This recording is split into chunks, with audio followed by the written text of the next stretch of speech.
morning, everybody. Thanks for joining me again on the Daily Sunny. It's your Daily Sunny. I hope you are enjoying it. Today I'm going to weigh in on the Bundy takeover of the wildlife refuge. And I want to compare and contrast that to the Black Lives Matters group and our reactions to basically the same property rights violation kind of laws are different depending on whether or not we think their fundamental cause is just or unjust.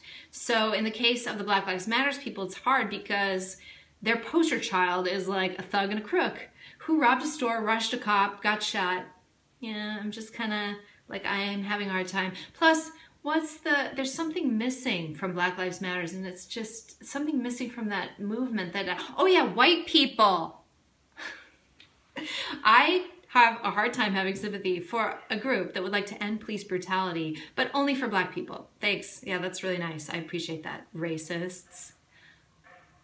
Okay, so I just got distracted by like some pounding outside. I don't know, I hope you can't hear that. Okay, so my gut reaction to the Bundy takeover of the wildlife refuge was, I think it's wrong, but I just have a ton of sympathy, and I was just like, geez, I hope no one gets shot. It kind of looks like someone's gonna get shot. I hope nobody gets shot. And my reaction to the Black Lives Matters group taking over the Mall of America was, when is somebody gonna get shot? Because I really want someone to get shot. No, I'm just kidding. I don't want anyone to get shot.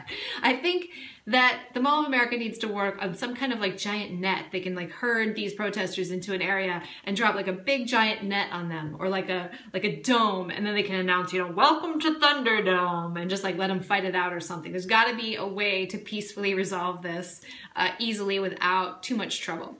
Mall of America, work on that. Work on the Thunderdome.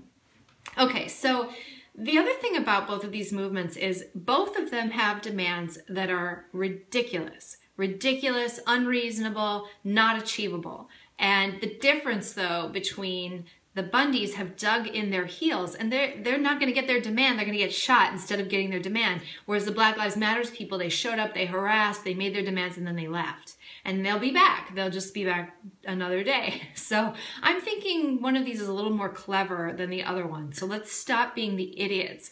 And honestly, you do not have a right to violate property rights as long as you have another outlet. And in this case, the Bureau of Land Management doesn't exist because no Americans want it. It exists because people allow it to exist. So your job is to persuade people, and you should be starting a nonprofit, Mr. Bundy. You should be making a movie. You got to do something to impact the attitude and really show people what's going on, because it's hard. I don't know what's going on. Show me what's going on.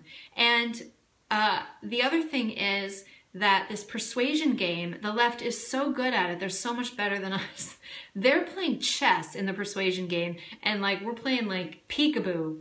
Peekaboo is our level of persuasion game. It's time for us to get our act together. And I have one final message for Black Lives Matters. Isn't it interesting that the #1 show on Netflix is about Making a Murderer, is about unjust police and prosecutorial like misconduct, really, against a white dude. That's it for the Daily Sunny. Support me, subscribe, share this video. You can support me on YouTube. Here, there's a little button for donate, or somewhere, I don't know where, somewhere. Or go over to my website, houseofsunny.tv, and I know the button is right there. Donate, it says. Thank you very much for your support.